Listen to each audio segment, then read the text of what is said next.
Hi, this is Doug Schrift with Senior Fitness Radio, and today my guest is Tim Caso. Tim has more than 4 decades of weight training and competitive weightlifting experience. He has represented the United States in International Olympics lifting competition and was the weightlifting coach for a New Jersey high school. He is proud to say that his training partner and 2 of his fellow lifting teammates were members of the U.S. Olympic weightlifting team. Tim currently teaches Olympic lifting at various CrossFit gyms throughout the Philadelphia region. Tim, welcome to the program. Thank you, Doug. Thanks for having me on. Yeah. So tell me about your background. How'd you get into weightlifting? You're older, you're over 50. You've probably been doing it for a lot of years. Yeah, actually, I started when I was 11 years old. I was preparing for an upcoming football season, and my father brought me down to the basement and showed me some basic moves, the bench press, military press, things of that nature. And after that, as I got through high school, my workouts became a little more comprehensive. And after high school, my love for weightlifting just kind of morphed into a desire to compete. And I was lucky enough to have a very, very competitive club within a half an hour of my home. Back then it was called the Belleville Barbell Club, and we were a very, very competitive club. We beat York, Pennsylvania. York had the biggest club in the country, and we beat them in a couple meets. We were a pretty tough club. And then after that, after I stopped competing, I just kept on training, in my mid-20s and all the way through now. I've always had a love for it, and continues to this day. Wow, that's a lot of years of training. How about injuries? Have you had any injuries? You're in your 50s now, I can safely say, and so you've probably been through a lot of injuries. How's your body held up with all this weightlifting over the years? Over the years, for the most part, I've had minor injuries, what we call overuse injuries, and that's something that I stress in my book, where you have to take time off periodically to avoid overtraining, and that's what is responsible a lot of times for what we call overuse injuries. As a therapist, I'm sure you know what I mean. Tendonitis and rotator cuff issues, things of that nature. Oh yeah. Speaking of injuries, about 18 months ago, I was really overtraining badly for whatever reason, and actually snapped both of my quadricep tendons squatting. About 18 months ago. Oh my God! And And you're able to walk now? Oh, listen, my squats are over 300 right now. Ouch! So, and you know what's funny? Prior to my injury, I had a lot of knee pain. Okay, tendinosis and significant knee pain going through whatever movements I was doing. And after my surgery and subsequent rehabilitation, up till now, I've had no knee pain whatsoever. My squats, my best squat right now is 320 for 5 reps. I did that about 2 weeks ago, and I've had no knee pain whatsoever. My leg presses are over 500. Again, my knees, knock on wood, thank God, they've been great. Wow, so you had surgery actually on both knees? Yep, both knees. I did what they call a bilateral tear, yes, I had surgery on both knees. I was in hospital for 11 days, lost 15 pounds, went through a couple months of rehab. Physical therapy? Yes, physical therapy, that's right. And they were great. I am a big believer in physical therapy. They helped me tremendously and gave me exercise to do once my physical therapy sessions had finished. And I supplemented it, quite frankly, with some additional exercises. As I was rehabbing, I would walk up and down the stairs with dumbbells in my hand, just to kind of strengthen the quads a little bit. Made sure, of course, so when on the way down, I actually walked backwards because that was easier than walking straight down. It's less loading on your thigh. But anyhow, morphed my workouts into leg presses, and eventually got more mobility. I stretched religiously, and all that's paid off. And knock on wood, I've had no knee pain whatsoever, and the strength is back to where it was, if not better. Wow. how long was your complete recovery, like from injury to, oh, I'm feeling fine now, would you say? I would say that process took probably 4 to 5 months minimum. I was in leg braces. I got hurt in November. At the end of November, I was on leg braces for 3 months, and then I was on a cane for a couple weeks after that, and probably by March, middle of March, end of March, I was walking pretty much normally, driving okay, walking up and down the stairs okay, but it took quite a while to be able to really to be mobile again. I went from a walker to where I am now, and then as I strengthened my legs, certainly things became a lot easier. So you were older when you experienced this injury. Yeah. So can you compare it to when you were younger, how fast you healed when you were younger? Did it feel slower, or did it take more time because you're older? It's hard to say, Doug, because I was never injured when I was younger. I was squatting, over 500 when I was a competitive weightlifter, and I never had a significant injury like this. I had, tendonitis and minor aches and pains, but when you're a kid, you can pretty much get over anything. It's hard to say. I'd imagine, being 57 at the time, it takes a little longer. The advantage that I had, according to my physical therapist, was that I had weightlifting and I was in shape before my injury, so it was easier for me to recover. Right. Yeah. And also I knew how to train and how to do the lifts, so I wasn't starting from a zero base, if you will. I had a knowledge of how to do it. It was just a matter of making my body do it, which took a while. Right. Yeah. Well, let's talk about your book. You have a new book out, and I just looked it up. Haven't read it yet, but it looks so fun. I'm looking at the cover here. Yeah. And it's called Weight Training for Old Guys. Right. And Good Advice for the Rest of Us. Right. By Tim Caso. And you have a picture, and I'll post this on the blog, Great. of a old vintage 1800 man doing his little, the round barbells like from the old-fashioned days, and he's got the striped shirt on and the handlebar mustache. And I like that because I did barbershop singing, and right? it kind of reminds me of that old-timey stuff. So that's a good picture. I really like that. So compliments on the cover. Who's on the cover? I said I had a lot of compliments about the cover. Yeah, absolutely. I love that cover. It's old-timey. So tell us about your book. Why did you write the book? Well, the main reason I wrote the book, Doug, was to let baby boomers know that it's never too late to get in shape. All you need is a properly guided weight training program. And, quite frankly, I have 50 years of experience, both competitive lifting and weight training and training others, and I wanted to pass that on.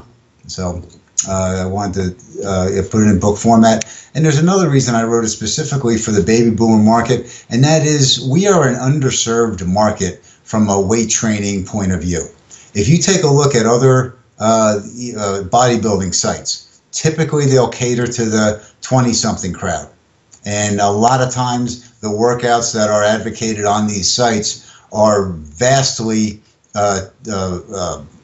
too difficult for an older person to even attempt. And quite frankly, a lot of times it would lead to overtraining pretty quickly, even if a younger person attempted them. But nevertheless, they are not compatible with an older body. So I wanted to let an older person know you certainly can get in shape. You have to modify your workouts because you are older and the body can't take the stress. But that's no reason you can't get in shape through some hard work. Right, yeah. I love the idea that it's about strength training because when we get older, the foundation of living independently, of reducing your risk of disease and the disability that comes with that disease is through strength. It's Absolutely. yeah. I tell people, and you might agree, is that your body is like it's your transportation, it's your car. You know, if your car is broken, you're stuck in your house. So as you get older, you need your car to run, and strength really is the foundation, I believe, of reducing your risk of disease, reducing your risk of being disabled, increasing your independence, and just increasing your engagement with life. You know, you get out, socialize, you dance, go out with your friends, because your legs are strong. You're not going to fall down because your legs are strong. You're working on your reflexes, you know, with a lot of the weight training moves. So I really like the idea that it's about strength. What sets this book apart from other weight training books? I tell people, when you're young, you focus on fitness. You know, you want to look good, you want to have good muscles, you want to be toned. When you get older, it seems like the focus shifts from fitness to, you know, I got to stay healthy. I got to be able to get out of bed and walk around. It's like a continuum that slowly shifts from fitness, I think, towards health. You know, you exercise and you strengthen, you know, as I said, so that you don't get sick, so that you're not disabled. Mm-hmm. Absolutely. And what sets my book apart is the emphasis on a couple things, Doug. First of all, it's an emphasis on a select few exercises. And the exercises that I feel are most important are what are called compound exercises. In your world, you probably call them multi-joint exercises.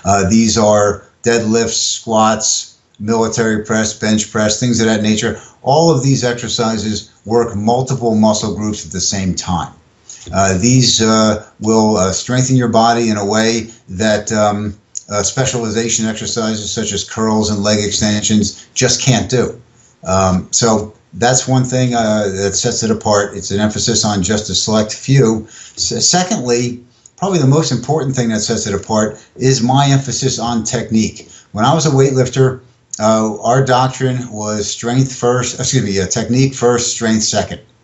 So, which means basically you learn how to do whatever move you're trying, whether it's a back squat, front squat, snatch, clean, jerk, whatever it happens to be, you learn how to do it first, and then you worry about how much weight you're going to lift. It's the same thing here. We want to emphasize, technique first, learn how to do it, and I go into exquisite detail on each lift on how to do them properly. So that's critical. One of the things also, as an aside to this, Doug, that sets my book a little bit apart is I'm not afraid to tell people that what most people do in the gym is a waste of time. It's crazy. I mean, you see people on the leg extension machine doing curls, doing arm work, doing cables and all these things, and none of that is really going to build the body the way they want it to be done. I mean, for example, I would throw all those exercises out, get in there and do some deadlifting, for example. Deadlifts will work your upper thighs, your hips, your entire back, and to a lesser extent your posterior deltoids. I mean, it's a full body workout practically in one exercise, and it packs muscle on, packs body strength. It's far and away better than any of that little stuff that people do in the gym. So things of that nature. And the last thing that sets it apart, I've written it in what I would consider a lighthearted manner. So it's kind of a fun read too. So the deadlift, that's just lifting the weight straight off the ground with proper form, your back straight with your legs. Yeah. If you had to recommend just one exercise, like if you had somebody said, I only want to do one exercise, is that the one you would give them? If they were really lazy and they just wanted one exercise? Probably, yes. That's a tough one, because that or the back squat. But both are, the trouble is with just recommending the one or any of them, they are not uncomplicated moves. You have to have a degree of body strength before you even attempt them. So just to say, all right, just do one thing, just go in there and squat. Yeah, that's probably the number one exercise. but at the same time, you have to have a degree of body strength before you can even go in there. So for example, if you've taken 10 years off, 20 years off, since high school, and now you want to start lifting again, well, I wouldn't recommend going right into the back squat or going right into the deadlift. I would recommend doing circuit training, work on the machines for 3 or 4 months, develop some body strength first, and then graduate, if you will, over to the more complicated moves, such as squatting, back squats, bench press, what have you. Yeah, I was going to ask you, you have Joan. Joan is 72 years old, married. Okay. She's retired, an inactive senior, has never really exercised. Her doctor says, she's fallen once. He says, you have to strengthen up your legs. You have to strengthen up. So she goes to the gym, and she meets you. How would you get her started as a 72-year-old female who's never really exercised? You kind of touched on it a little bit in terms of using the cable machines and maybe some small free weights for a couple months. What would you tell her? A couple things. The very first thing I would work on with Joan is her flexibility. Let's get her stretched out. Let's make sure that her body can move the way we want it to move. Okay? That may take a little while, especially if you've been off for a while. I can tell you, after I was injured, I hadn't stretched in a month. Okay? And it was tough getting back into it. But it can be done. I'm more flexible now than I've been in a very long time. So can it be done? Absolutely. So the first thing I would do with Joan is make sure is work on her flexibility. Second thing I would do is, yes, I'd get her over to some circuit training, get her on the leg press machine, for example, and just have her do some light leg presses, 30, 40, 50 pounds for, 3 or 4 sets of 10, something like that, just to get some body strength. And then, after 2 or 3 months, change up that workout or move her over to the regular leg press. It all depends on her progress and how she's feeling. But the very first, quarter, if you will, I have her strictly working on the circuits, the machines. Wow. So let's say Joan is working out with you, and she's motivated.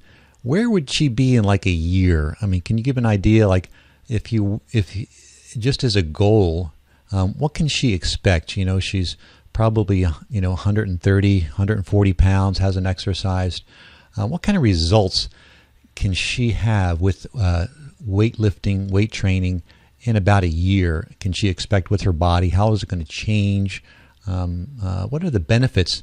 In other words, a year is a pretty good amount of time to give a program. What can she expect in about a year, would you say? In a year, the very least, she's going to notice a spring in her step. Yeah. Okay? I mean, her body is just going to be where she was when she was 50. Okay, so she's going to be stronger. She's going to be feeling better. She'll probably have lost some weight. One of the things about this whole weight training thing, if you really want to get in shape, it's a lifestyle change. That means your diet changes. That means your sleep patterns may have to change. All these things will have to change. I'll give you a very quick example. I was training a girl a couple years ago. She got ill. She wants to come back now. And I had a meeting with her about 2 weeks ago. And I sat her down and I said, okay, if you're going to lift again, you want to be a competitor, you're going to have to change your lifestyle. It means no more party. You got to cut back the partying to, 10% of what you're doing now. If you want to be a strength athlete, well, you have to be a strength athlete. Okay, you have to change your life, change your diet, your sleep, your stretching, all that stuff. So as far as Joan goes, she'll notice, she'll in all likelihood, she'll lose weight. Her skin will be a little brighter, and she'll have a much stronger snap in her step. Great. That I can almost guarantee. Yeah, great. A big part of aging is balance. People fall down, and I tell them, you have to increase your leg strength and your reaction time. Is there anything about strength training that you feel adds to stability in a person, like some of your older clients that you have? How have you noticed that they've improved their balance? Because balance on my website is it's the most popular page. It's over 65. People tend tend to, I'm losing my balance. They type that in and they come across my website. What is it about strength training that you feel that you've noticed through the years, especially for seniors, that's helped them be stable and walk around? It's your legs are key. You mentioned it before. Okay. When I was a weightlifter, we used to say, if you have a half an hour to train, do legs. Okay. Because that is the key to everything you're going to do, whether you're a strength athlete, tennis player, or you just want to be healthy as you age. Your legs are the key. Okay. So, to answer your question, as far as strength training goes, I would emphasize legs a couple days a week for my clients. I'll give you my example. When I got out of the hospital, as you can imagine, I had no legs. Okay, I had like this thin, right? Oh yes, and that was overnight. It was pretty stunning. But nevertheless, I had no legs and no leg strength. It was literally like walking like a toddler, because I had no balance. I had no leg strength. And so what I emphasized is working my legs. Now, I didn't go crazy because I was just got out of the hospital and, knew what my limitations were, but I made sure that I was on a progressive program, physical therapy. And then when I got home, I walked up and down the stairs with dumbbells and gradually went over to the heavier lifts. So that's not a bad way to go for pretty much anybody. All right. So we have our example gal Joan. During your training for the first couple of months, what are the mistakes Joan is most likely to make while she's training with you? What things can she try to avoid or keep in mind while she's beginning this strength training program? Taking for granted she has no real exercise background. Her muscles are very flabby. What are some mistakes seniors generally make when beginning an exercise program? Common training mistakes, Doug, are things like not warming up. The last thing you want to do is just dive into the weights. And I can tell you that, as I said earlier, I train at a couple of gyms, and I see very, very few people, younger or older, warm up first. No one's on the treadmill, no one's on the bike, no one stretches out, they just go and do it. They got their headphones on and they're just absolutely. walking in. Yep, and that's one of the worst things you can do, because those lead to, minor muscle pulls, things of that nature, those nagging injuries, okay? And eventually they can lead to more serious injuries, okay? So not warming up would be number one. Number two, if I were training Joan, this wouldn't be the case, but a lot of folks make this mistake, and that is incorrect exercise selection. They just do the wrong things. Okay. They start with the upper body first, or Pardon me? They start with the upper body. Aren't you supposed to do legs first, or is there an order or something? Or it depends. That's hard to say. You're typically right, though. You want to do, if you're going to do a full workout like that, you typically do legs first, and end with like a bench press or something like that. I do a split routine, so I'll do upper body, lower body, lower body kind of thing. But folks will do incorrect exercise selection. They'll waste their time with curls and leg extensions, like I said earlier, as opposed to doing the hard stuff, the multi-joint exercises, the deadlifts, the squats, the bench press, things of that nature. Even if they wind up choosing the right exercises, a lot of times people will do them incorrectly. Improper technique is huge. Okay, now if Joan's on a circuit, is on a machine, one reason I would want her on a machine is because you can't do them wrong. Okay, the weights are pretty much running in a track, and that's where I would want her. But nevertheless, I would want to start her there, just to build that strength and that confidence before she would move over to like a free weight bench press or something like that. But improper technique is something I see every day in the gym. So people squat incorrectly if they wind up choosing a squat or bench press wrong. Things of that nature. Another thing that's not so common for a senior, but it does in fact happen to a lot of folks, and that is going too heavy. All right, people just try to lift too much for their capabilities, number one, and certainly for the way they're doing these movements. So a lot of folks, think kind of opposite the way we used to lift. It's strength first and hope for the best. whereas the proper way to do it is to learn it first and then worry about going heavy. And the last thing that I find, and this is quite frankly a mistake that I make, and I have to be conscious of it, and this is overtraining. Even now, I enjoy it so much. I'll draw up my cycle for 8 weeks and really try to stick with it. But every so often, I'll want to do a little more and a little extra or what have you, and that's really not a good idea. So, as far as overtraining goes, for a regular gym goer, you want to segment your workouts into 8-week cycles.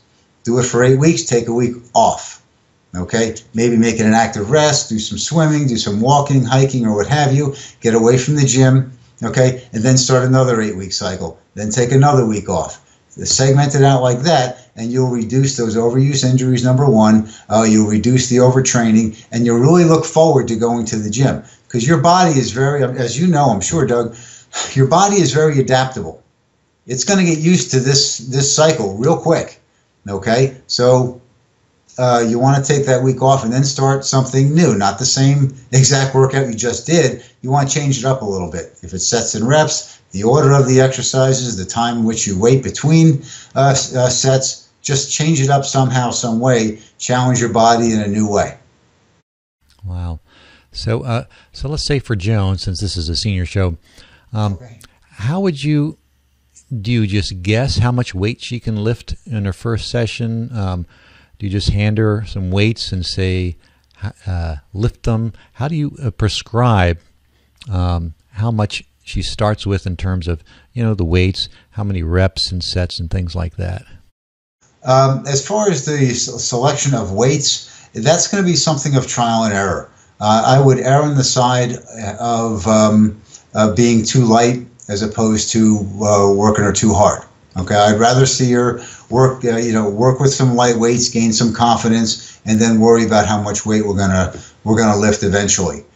Sets and reps, I would keep pretty much between the 5 and 10 rep range for the most part, and then fit your weights into that template, if you will. Okay, now keep in mind that everybody's body reacts slightly differently.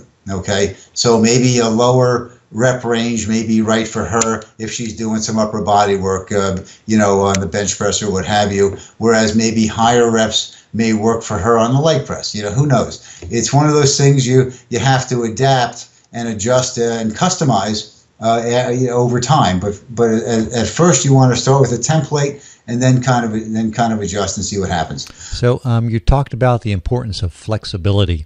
How do you start? Like it's her first session.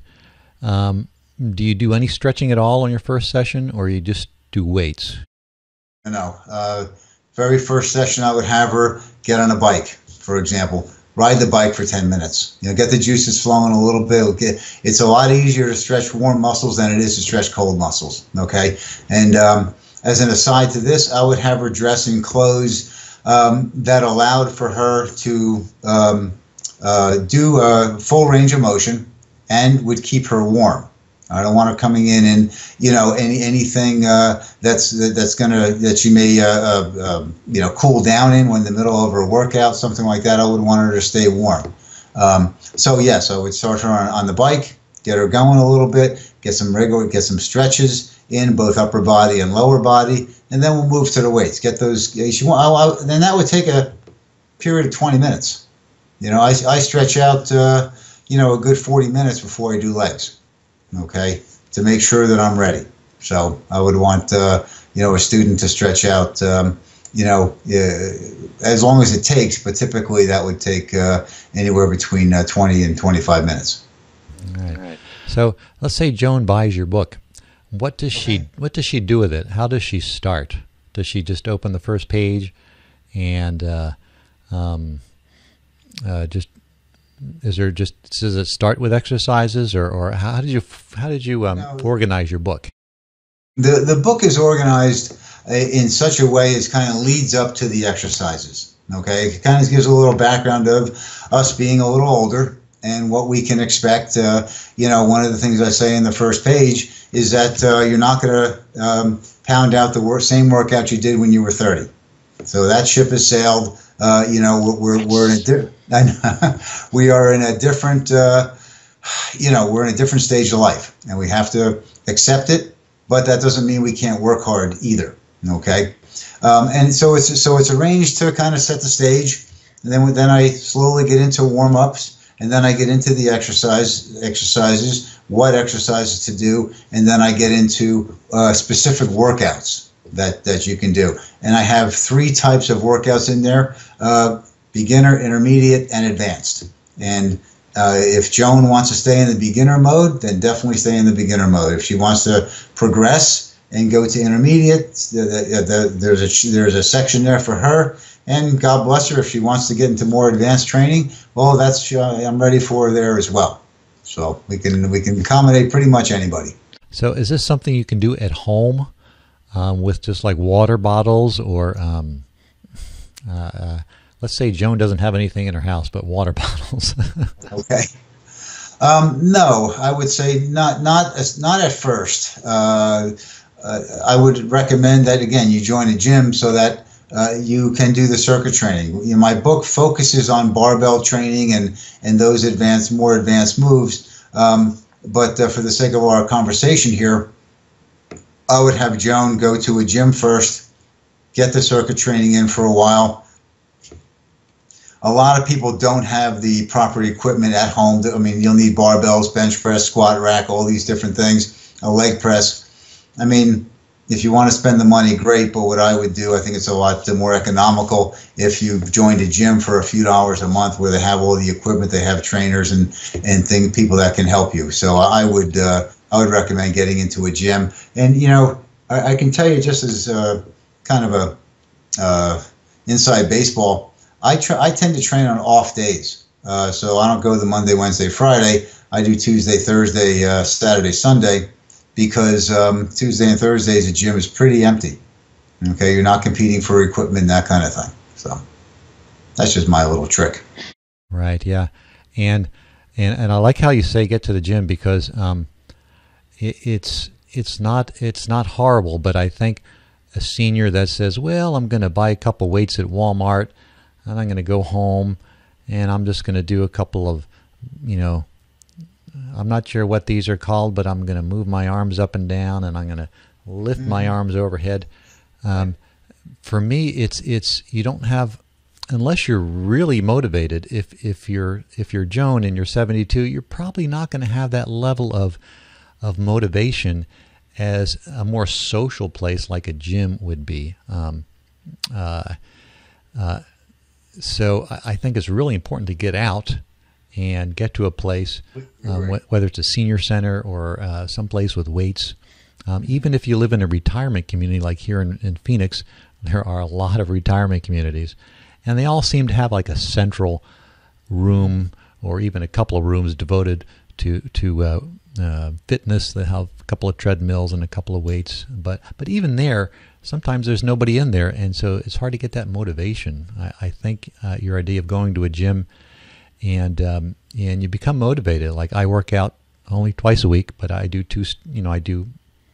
I stayed there a couple hours. I do my weights and I do my track workout, but you can be dreading it. And I think Jack LaLanne said, "I hate exercise, but I love the results." I think he said that. Right. You kind of dreading it. It's 4 miles away. You get in my car. Oh boy, this is a long drive. Mm-hmm. But I get there, and every day's different. There are different people there, and you just kind of get that infectious, oh, I want to exercise now. And, there's people on machines, and you kind of go on them, and you don't really have to talk to anybody. Just being there in that social environment kind of gets you going. So it's nice to get out of the house. You could exercise at home.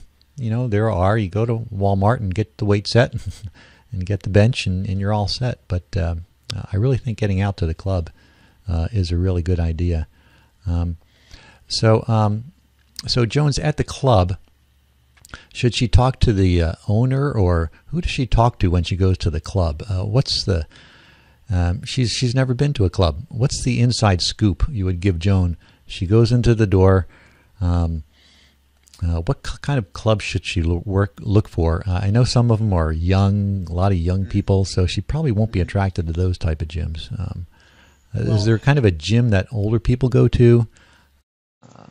I mean, the type of gym that I would recommend for Joan would be a gym that has a couple things. Number one, it has a cardio area, has some stationary bicycles, some treadmills, things of that nature.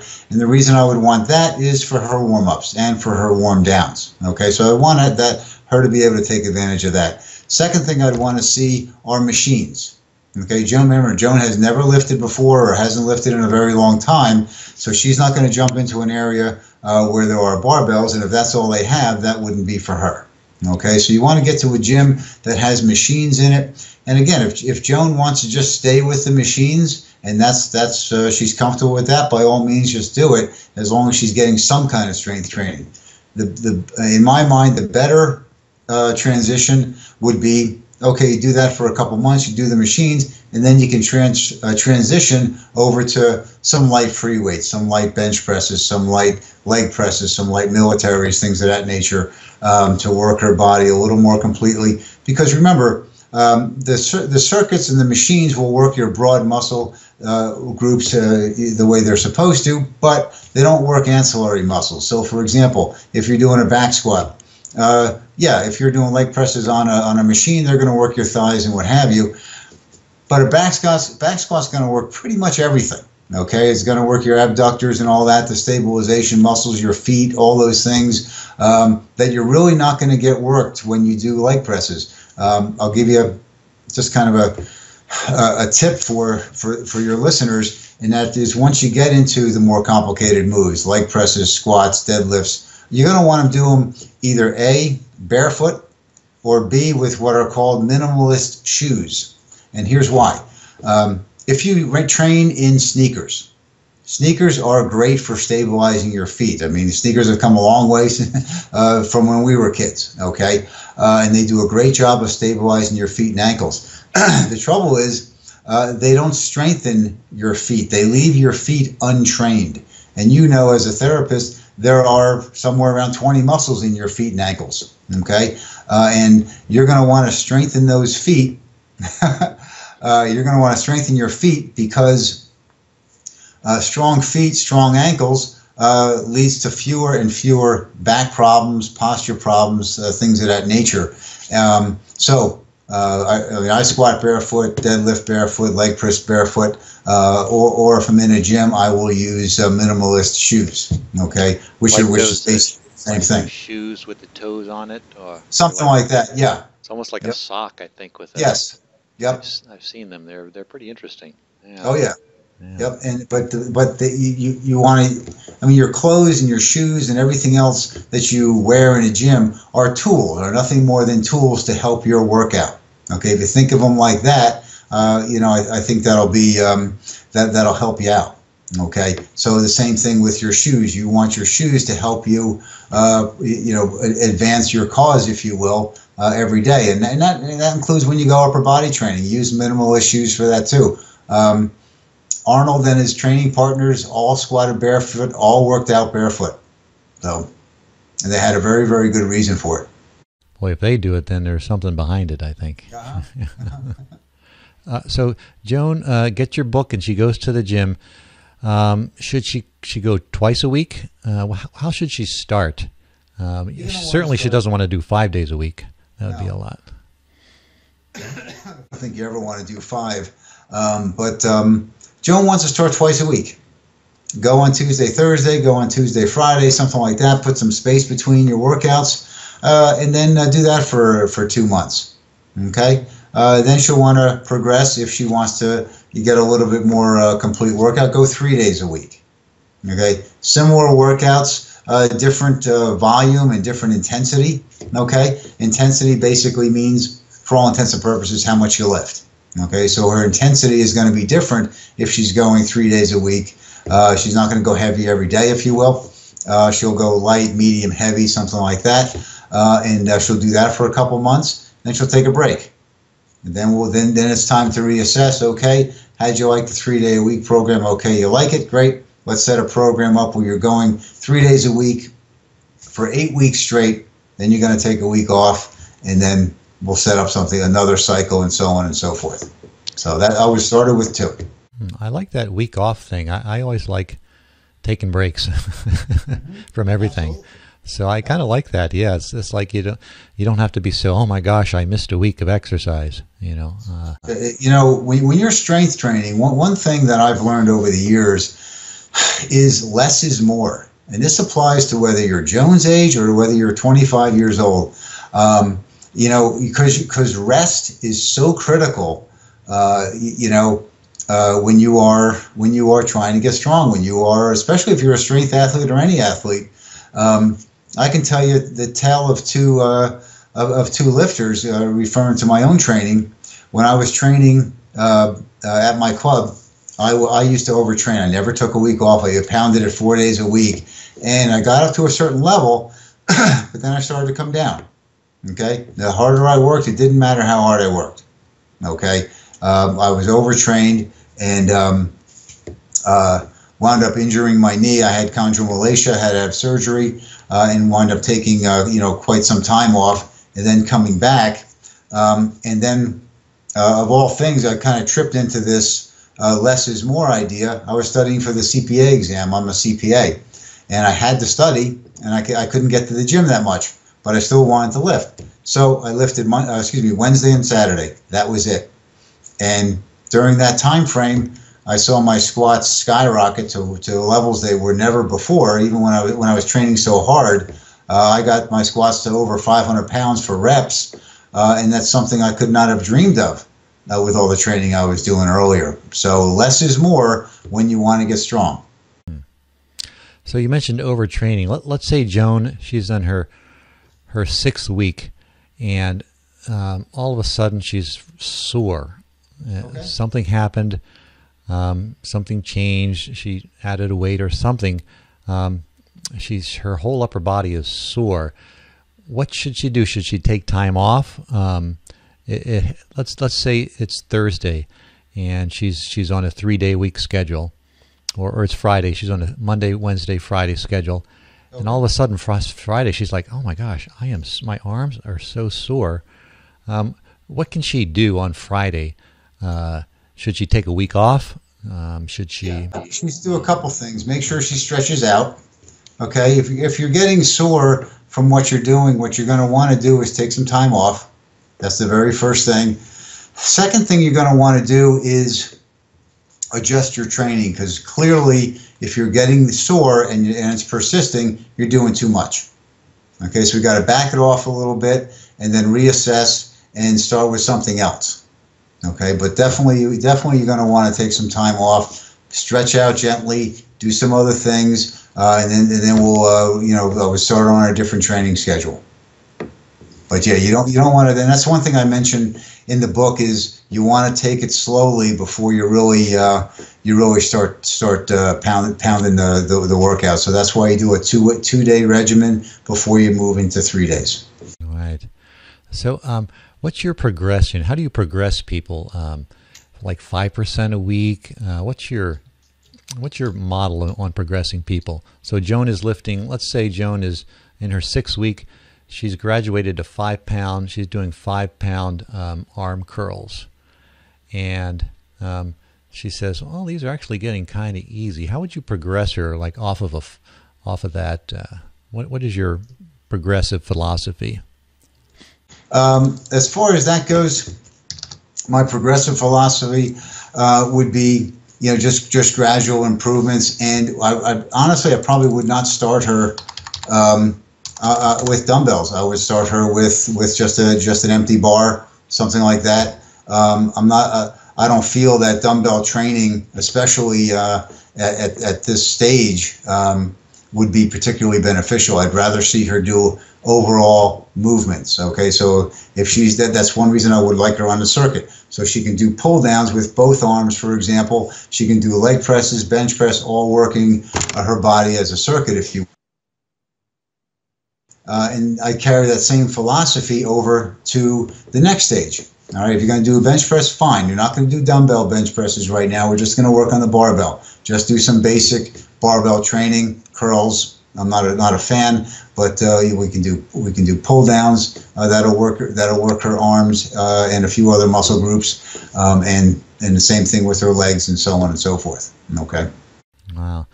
All right. Let's say Joan. We're talking about Joan because I think Joan is probably most of my audience here. Okay. She would like to get a personal trainer. What kind of qualifications, when you think of a personal trainer for an older person, what would you do to coach her on like what to look for in like a personal trainer? Like you're a personal trainer, I imagine. You'd be great, but you wouldn't be at her gym. Right. Well, I think the very first thing I'd want with a personal trainer is, what is his demographic? What is his experience? Was he what is his background? Did he have weightlifting experience? Does he have, or did he just take courses, and pull training out of seminars? I'd much rather have somebody with practical experience who's done all this. That as opposed to someone who a lot of the trainers I see in gyms really don't appear that they have a lot of strength training background. And that's what I would want for someone like Joan, because as we said earlier, strength is the key to having a good, vibrant life. You have to have your legs, you have to have your back and your arms and so on. And the only way you're going to get them, I don't care what age you are, is through strength training. Yeah, that's true. That's very true. Yeah, I have seen some bad advice in the clubs also. Oh, yeah. Just as nobody knows I'm a therapist, I'll walk around and I say, "Ooh, boy, don't do that. Don't lean with your back and put your hands on the walls, and you're 80 years old and things like that." Yeah, it's cringeworthy a lot of times, Doug, but it's the way it is. Let's say Joan is a little overweight and she wants to introduce some cardio. Do you need to have cardio with weight training, or is weight training enough?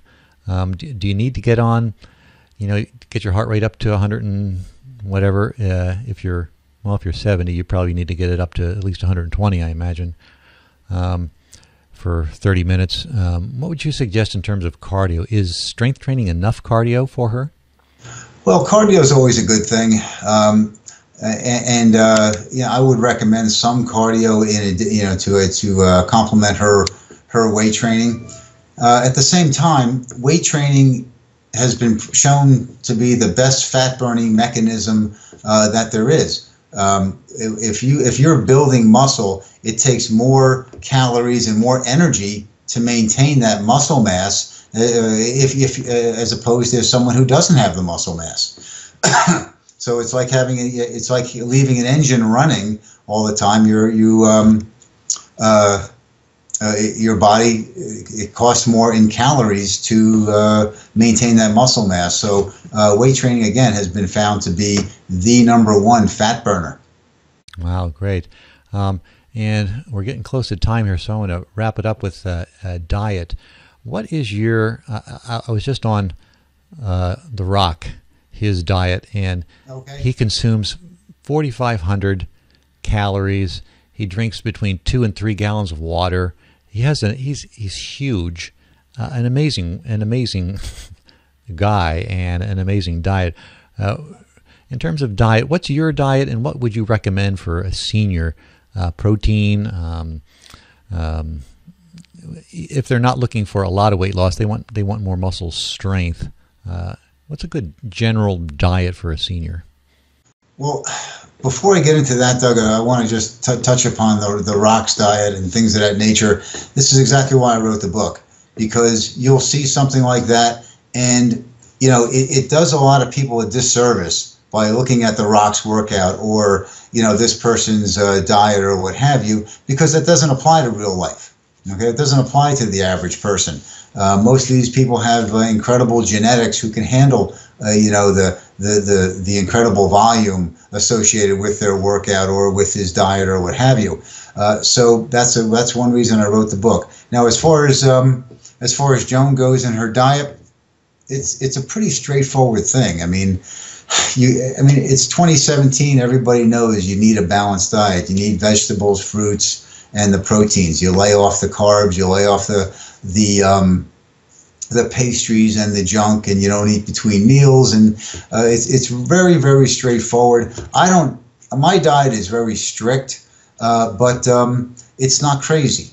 Okay, I mean, I stay away from carbs. I don't do pizza. I don't do, pastries or anything like that. I don't eat cake. But that doesn't mean I don't enjoy food. I'll have a smoothie, I'll have a balance bar, what have you. So, you get some kind of taste out of that. But you lay off the junk, and everybody pretty much, I think, in 2017 knows what junk is and knows what good food is. And you want to gravitate over to the veggies, to the fruits, to the whole foods, the whole grains, and the proteins. Wow. Yeah, that's great. All right, and the final, I think we have 2 minutes here. Wrap it up. What's the most important takeaway that we can take away from your takeaway from your book? I just said that twice, didn't I? Doug, the most important takeaway from the book is what I said at the beginning, and that is it's never too late for someone to get in shape. All you need is a proper guidance. You need a good comprehensive weight training program, and away you go. Wow. Yeah, it is really never too late. And I've read studies where they've taken 90-year-old people and put them on the Nautilus, and they had to kind of handhold them a little bit, but they literally doubled their strength, which is, if I doubled my strength, I could rip it, rip doors off of things. But if a senior can double their strength, it almost doubles their independence and their freedom. So it's a huge deal, to double your strength when you're 90. It's pretty good. So yeah, I think strength is so important for seniors, and it's really great to have a book like this, geared towards seniors and geared towards older people. And talking about strength, because I really think strength is pretty much where it's at. So thanks, Tim, for your time. I really appreciate it. We'll have to have you back on the show again, and keep lifting. All right. That's one thing you can count on. All right. Thank you.